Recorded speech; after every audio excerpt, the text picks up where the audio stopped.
கலங்கிடும் மகனே வருவாயா, இயேசு அழைக்கின்றார். கண்ணீர் துடைப்பார், மார்போடு சேர்ப்பார், மாறாது அன்பு நம் இயேசு. கண்ணீர் துடைப்பார், மார்போடு சேர்ப்பார், மாறாது அன்பு நம் இயேசு. கலங்கிடும் மகனே வருவாயா, இயேசு அழைக்கின்றார்.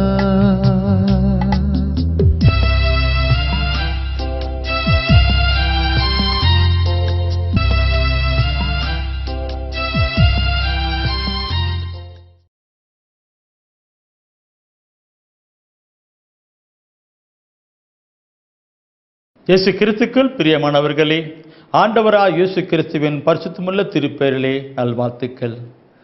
இந்த விடுதலை நிகழ்ச்சி வழியாக உங்களை சந்திப்பதிலே நான் மிகுந்த மகிழ்ச்சி அடைகின்றேன். ஆண்டவர் தந்திருக்கிற இந்த மாபெரும் கிருபைக்காக ஆண்டவருக்கு நன்றி கூறுகிறேன்.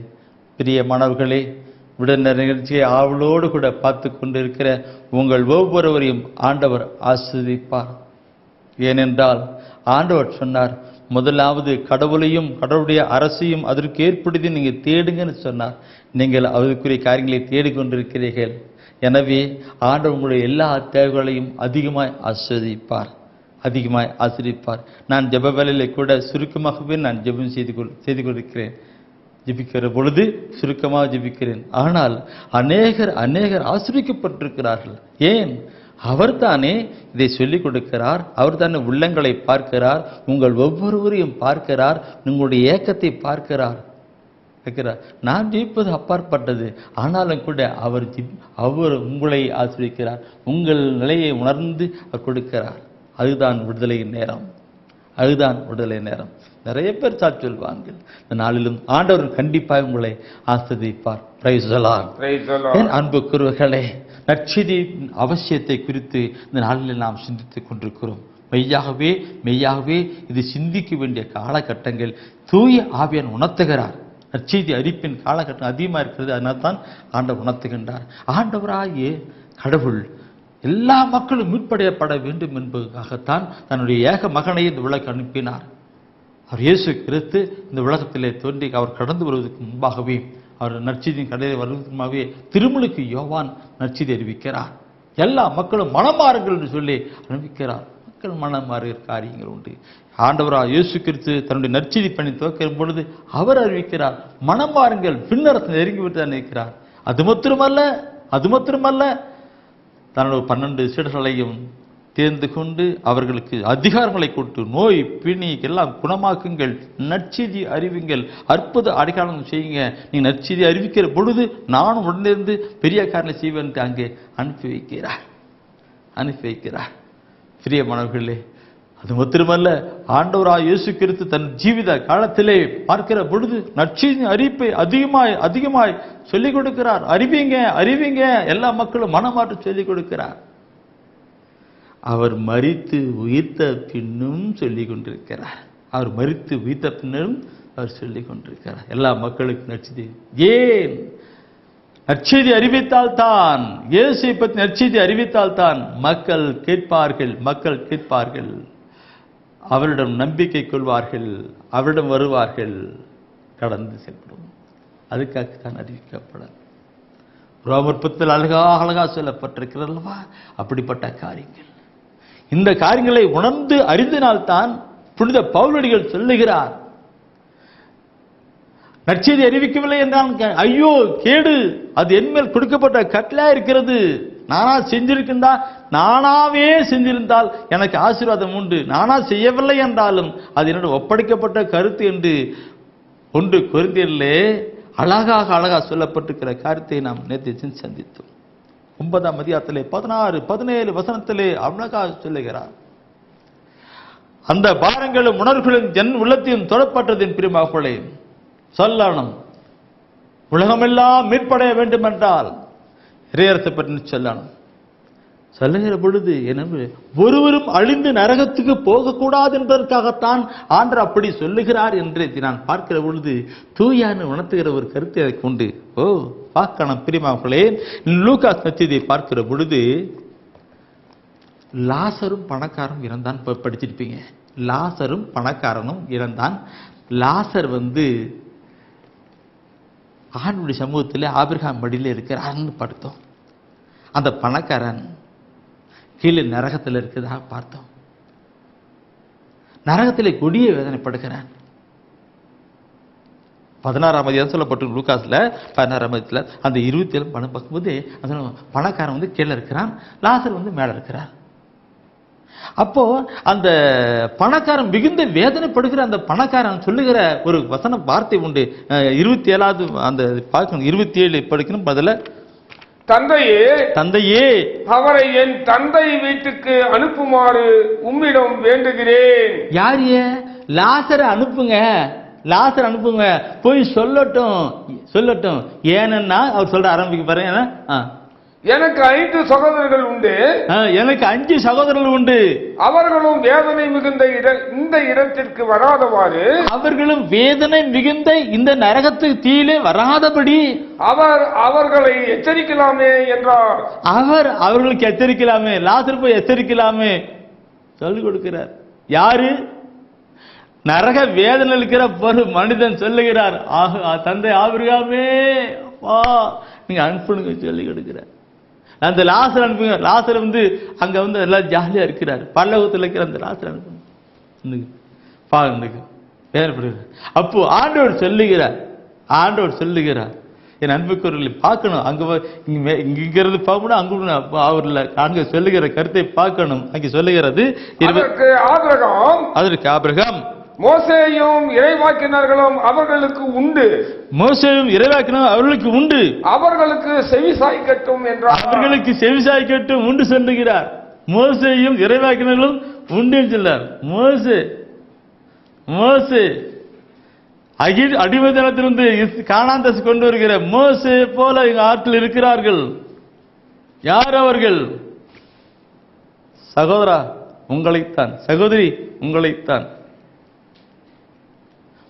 அடிமைத்தனத்திலிருந்து பாலும் தேனும் பொழிகின்ற அந்த கானான், பரம கானானாகிய பரலோகத்துக்கு கொண்டு வருகிற அந்த மோசே உண்டு, இறைவாக்கினம் உண்டு, அவர்களுக்கு செவி சாய்க்கட்டும். இந்த வசனத்தை எல்லாம் படிச்சு நான் சிந்தித்து தியானிக்கிற பொழுது என் உள்ளத்தை அப்படி கொழுந்துட்டு போயிட்டு இருக்க. என்னைக்கு இருக்கு, உங்களுக்கு இல்லைங்களா? பார்க்கணும் பிரியமானவர்களே, அப்படி இருக்கக்கூடாது. இந்த கருத்தை பார்க்கிற பொழுது ரோமர் புத்தகத்திலே 16ஆம் அதிகாரத்திலே 26 அந்த 27 வசனத்தை படிக்கிற அந்த கடைசி அதிகாரம், அந்த அதிகாரத்தின் கடைசி பகுதிதான் 16ஆம் அதிகாரம், கடைசி அதிகாரம். அதுல 26 27 வசனத்தை சொல்லி படிச்சு பாருங்க. இந்த கருத்தோடு கூட அதை ஒப்பிட்டு இருக்கும். இறைவாக்கினர் வாயிலாக இது நமக்கு தெளிவாய் உள்ளது. என்றும் வாழும் கடவுளின் கட்டளைப்படி எல்லா மக்கள் இனங்களுக்கும் அது தெரிய வந்துள்ளது. இதனால் அவர்கள் நற்செய்தியை கேட்டு நம்பிக்கை கொள்வர். ஞானமே உருவாகிய கடவுள் ஒருவருக்கு இயேசு கிறிஸ்துவின் வழியா என்றென்றும் ஆட்சி உரித்தாகுக. ஆமென், ஆமென், ஆமென். படிப்பறிவில்லாதவன் திக்குவாயன் செயல்படுத்திக் கொண்டிருக்கிறார். எந்த விதமான நிலையும் இல்லாத நிலையிலே புத்தக ஊழியம், தொலைக்காட்சி ஊழியம் நடைபெற்றுக் கொண்டிருக்கிறது. புத்தக ஊழியம், நற்செய்தி நடைபெற்றுக் கொண்டிருக்கிறது. இறையரசை பற்றி நற்செய்தி போகணும். என் அன்புக்குரியவர்களே, எல்லா மக்களும் போகணும். வரத்தோடு கூட என் பிரியமாகவே சொல்லுகிறேன், ஆண்டவராகிய கடவுளுடைய நான் பார்க்கும்போது ஆண்டுடைய வரும் காலங்கள் நெருங்கிவிட்டது. செல்லப்பட்டு வரணும். பொல்லாத பிசாசானவன் நற்செய்தியை கேட்கக்கூடாதபடி, இறைவசன வார்த்தையை கேட்கக்கூடாதபடி மக்களை கட்டுப்படுத்தி செஞ்சுட்டு இருக்கிறார். அன்புக்கு நற்செய்தி போகணும். இதை சொல்லுகிற பொழுது 2 தெசலோனிக்க புத்தகம் முதல் அதிகாரம் 8ஆம் வசனத்தை நான் ஒரு காற்றோட பார்க்கிறேன். ஒரு 2 தெசலோனிக்க புத்தகம் முதல் அதிகாரம் 8ஆம் வசனத்தை பார்க்கிறேன். அப்பொழுது அவர் தீப்பிழம்பின் நடுவே தோன்றி கடவுளை அறியாதவர்களையும் நம் ஆண்டவர் இயேசுவை பற்றிய நற்செய்தியை ஏற்காதவர்களையும் தண்டிப்பார். கடவுளை அறியாதவர்களையும் நற்செய்தியை ஏற்காதவர்களையும் அவர் வந்து தண்டிப்பார் சொல்லப்பட்டிருக்கு. எனவே அப்படிப்பட்ட தண்டனைக்கு உள்ளாகி அந்த பணக்காரன் கீழே போட்டு வேதனைப்பட்டானே, அது போல பார்க்கக்கூடாது என்பதற்காகத்தானே ஆண்டவர் நற்செய்தியின் பணியை கொடுத்து இருக்கிறார். பணக்கார அந்த பாலிபன் அங்க பணக்காரன் சொல்லுகிறான், ஐயோ இப்படிப்பட்ட குடி வேதனைக்கு என் சகோதரன் வரக்கூடாது, போய் சொல்ல சொன்னார். இல்லைங்களா? அந்த ஒரு காரியத்தை பார்க்கணும், இந்த காரியத்தை நான் பார்க்கணும். நான் சொல்லுகிற பொழுது பிரியமானவர்களே, ஆண்டு வருகை அவர் மகா மகிமையோடு கூட வருகிற பொழுது சொல்லுகிற பொழுது வருகை காலத்தை பற்றி நான் சொல்லுகிற பொழுது அது என்றோ எப்போ என்று நினைக்க வேண்டாம். அது காலகட்டம் நான் நெருங்கி சொல்லிட்டு இருக்குது. அது போன மாத புத்தகத்தில் சென்ற மாத புத்தகத்திலே நான் கொடுத்துட்டேன். இந்த காலத்தை முற்றிலுமாய் பயன்படுத்திக் கொள்கின்ற 3 பிரிவுகளை கொடுத்தேன். முதலாவது இந்த உலகத்தின் சூழ்நிலை எப்படி இருக்கிறது என்று கொடுத்தேன், உலகத்தின் சூழ்நிலை. 2வது மக்களுடைய போக்கு எப்படி இருக்கிறதெல்லாம் என்று கொடுத்தேன். உலகத்திலே இந்த கடைசி காலத்திலே மக்களுடைய போக்கு எப்படி இருக்கு, கடைசி காலத்திலே ஆவியானவர் எப்படியெல்லாம் செயல்படுகிற 3 கருத்துக்களை நான் அந்த புத்தகத்தை கொடுத்தேன். படித்துட்டு போயிருக்கேன். அது நடந்து கொண்டிருக்கிறது. வெளியே பார்க்கணும். நண்பர்கள் பார்க்கிற பொழுது 2 பேதுருவிலே 3ஆம் அதிகாரத்திலே 9வது வசனத்தை நாம் பார்க்கிற பொழுது இன்றைக்கு அவர் காலம் காத்து கொண்டிருக்கிறார். ஏன்னா எல்லா மக்களும் கடவுளை அறிந்து கொள்ளப்பட வேண்டும், நற்செய்தி கேட்டு மீட்படைய வேண்டும், கிறிஸ்துவன் வர வேண்டும், எல்லாம் மனமாறப்பட வேண்டும் என்று அவர் மிக பொறுமையோடு கூட காத்து கொண்டிருக்கிறார் என்று தான் புனித பேதுரு 2 பேதுருவிலே 3ஆம் அதிகாரத்திலே 9வது வசனத்தை குறிப்பிடுகிறார். ஆண்டவர் தாம் வாக்குறுதியை நிறைவேற்ற காலம் தாழ்த்துவதாக சிலர் கருதுகின்றார்கள். இதெல்லாம் சும்மா அதெல்லாம் அப்படிதான் சொல்லிட்டு இருக்கிறாங்க. இந்த வசந்த படிச்சுட்டு அடுத்து 4வது வசனம் படி, இதை படிச்சுட்டு அப்புறம் 4வது படிப்போம். ஆனால் அவர் அவ்வாறு காலம் தாழ்த்துவதில்லை, மாறாக உங்களுக்காக பொறுமையோடு கூட இருக்கிறார். யாரும் அழிந்து போகாமல் எல்லாரும் மனமாற வேண்டும் என்று அவர் விரும்புகிறார். அந்த 4வது வசனம் சொல்லப்பட்டிருக்கும். இன்னைக்கு நிறைய பேர் கேட்கிற கேள்விக்கு தான் 4வது வசனம் சொல்லப்பட்டிருக்கு. என்ன கேட்டிருக்கு, என்ன அந்த காலத்துல இந்த காலம் அப்படிதான் கிடக்குது. இந்த பைபிள் எழுதப்பட்ட அந்த நாள் ஆண்ட வருகை நாள் நெருங்கி விட்டது, ஆண்டோட வருகை நாள் நெருங்கி விட்டது, ஆண்ட வருகை நாள் நெருங்கி விட்டது எல்லாம் சொல்லிதான் இருக்கிறாங்க. இல்ல நெருக்கிட்டு இருக்கு, காலம் தர அதுக்காக சொல்லிட்டு இருக்கிறாங்க. அதனால சொல்லப்பட்டிருக்கும். என் அன்புக்குரியவர்களே பார்க்கணும். இதை பார்க்கிற பொழுது இந்த காலகட்டத்தில் ஆண்டவருடைய காரியங்கள் 1 தீமோத்தேயு 2ஆம் அதிகாரம் 4வது வசனம், 1 தீமோத்தேயு 2ஆம் அதிகாரத்திலே 4வது வசனத்தை பார்க்கிற பொழுது மக்கள் அந்த கருத்தை நாம் சிந்திக்கணும். பிரியமானவர்களே, எல்லா மனிதரும் மீட்பு பெறவும் உண்மையை அறிந்து உணரவும் வேண்டும் என உண்மையை அறிந்து உணரவும் வேண்டும் என்று அவர் விரும்புகிறார்.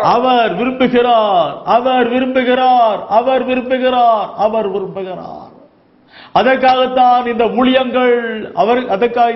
ஊழியங்கள்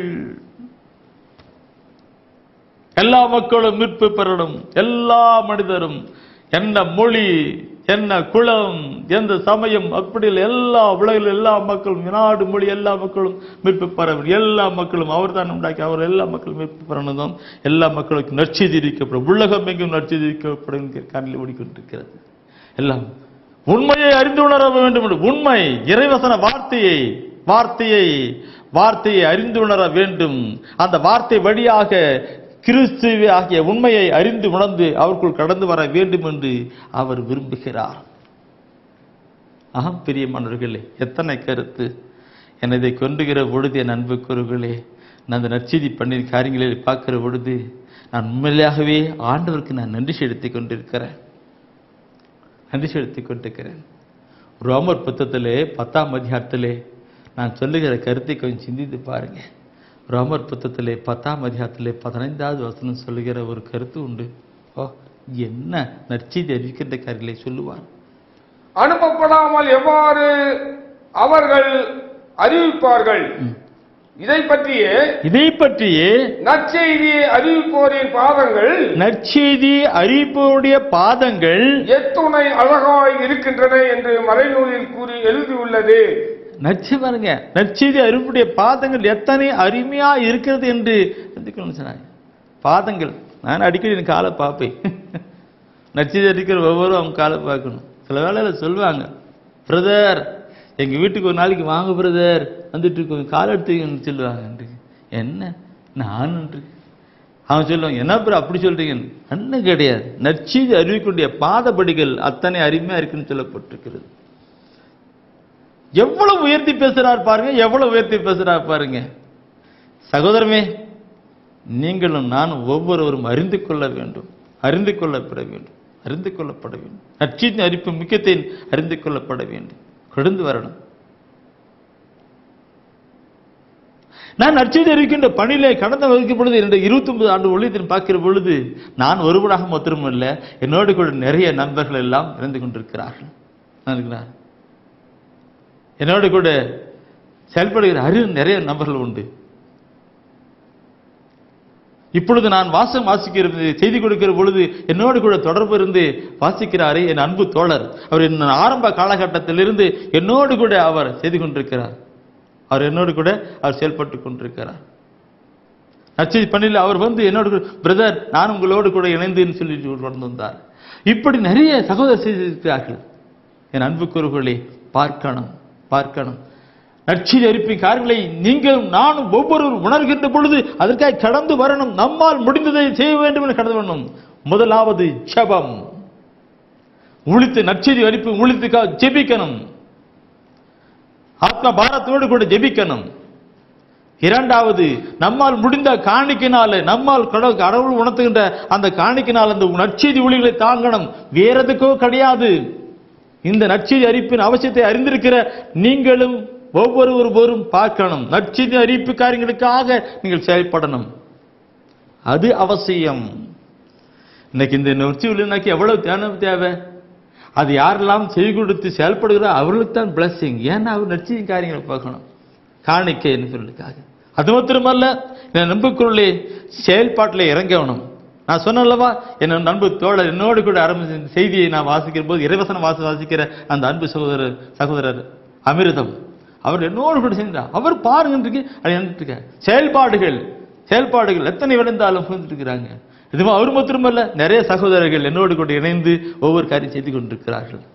நான் நினைக்கிற பொழுது என் அன்புக்குரியவர்களே, பிலிப்பியர் 4ஆம் அதிகாரம் 3வது வசனம் எனக்கு நினைவுக்கு வருகின்றது. பிலிப்பியர் 4ஆம் அதிகாரம் 3வது வசனம் எனக்கு நினைவுக்கு வருகிறது. எடுத்து படிப்ப வந்து பிற்பகுதியை புனித பவுல் எந்த அளவில் சொல்லுகிறார் பாருங்கள். புனித பவுலடிகள் எந்த அளவு சொல்லுகிறார் பாருங்கள்.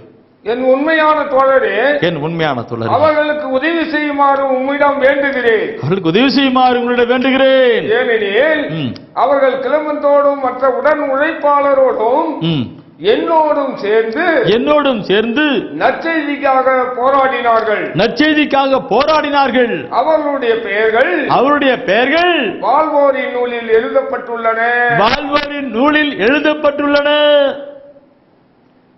அவருடைய பெயர்கள் வாழ்வோரின் நூலில் எழுதப்பட்டுள்ளன.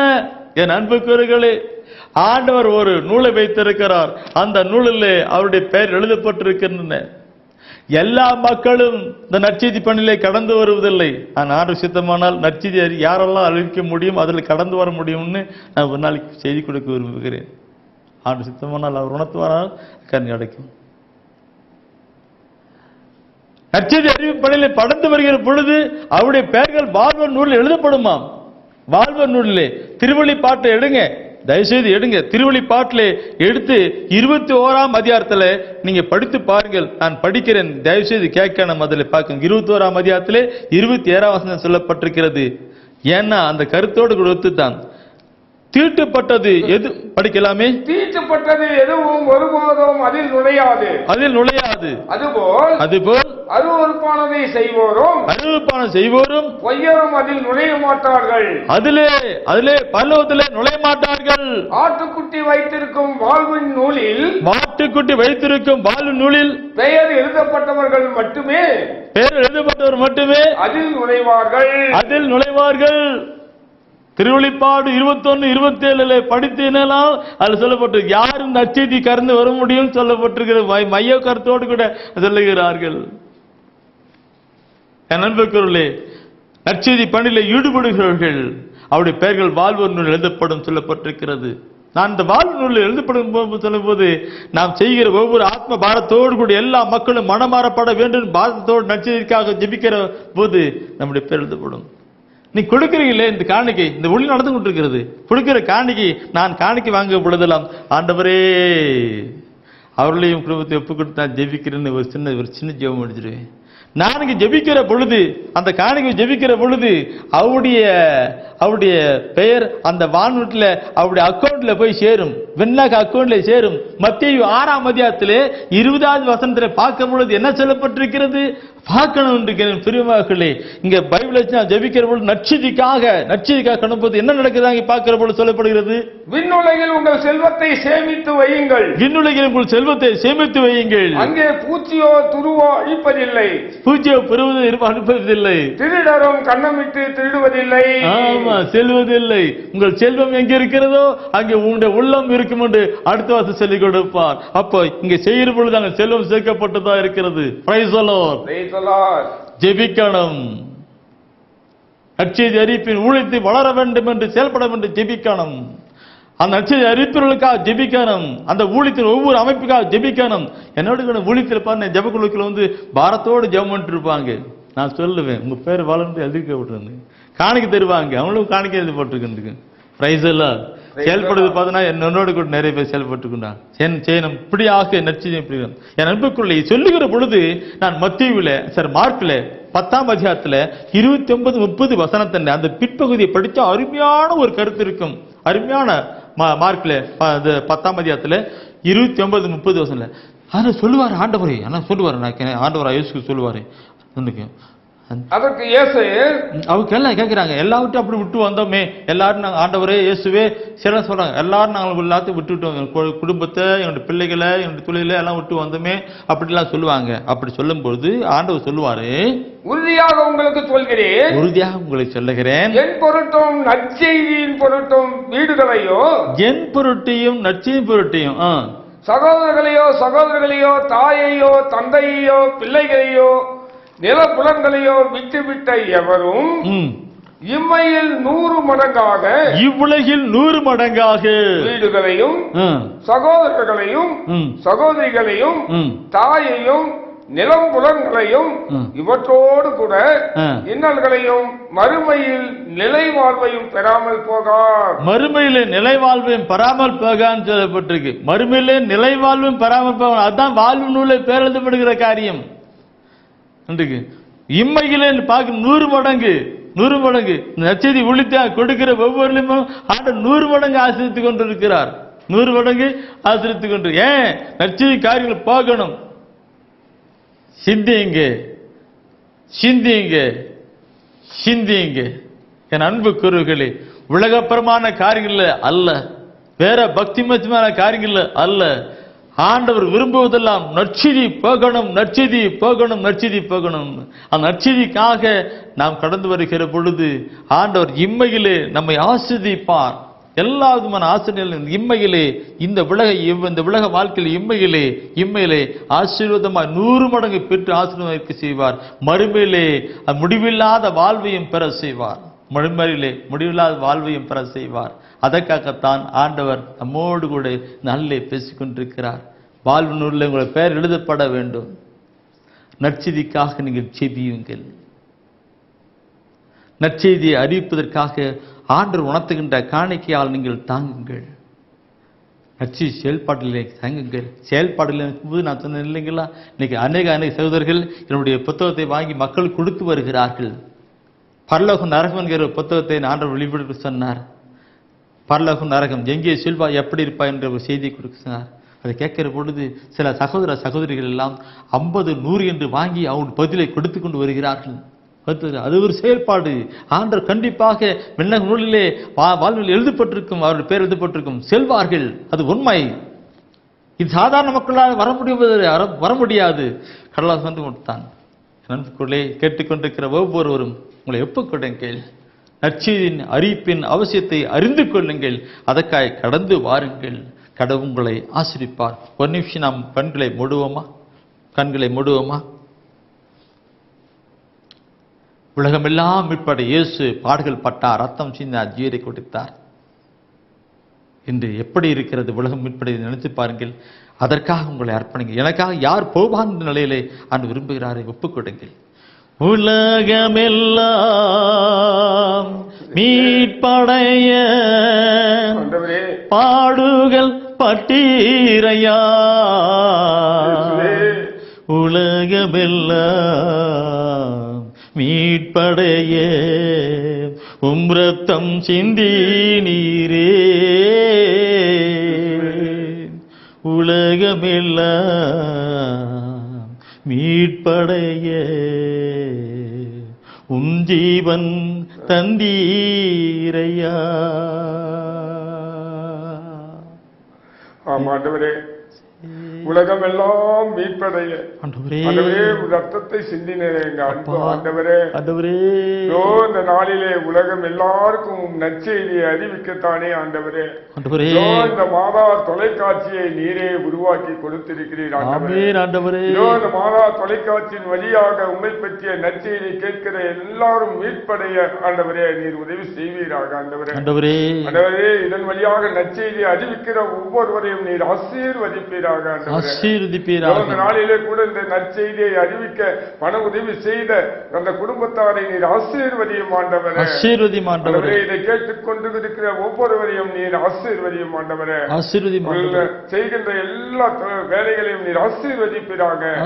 இவர்கள் கேட்கின்ற எல்லா ஜபங்களையும் நீர் பதில் தருவீராக ஆண்டவரே. ஒப்பு கொடுக்கிறோம் ஆண்டவரே.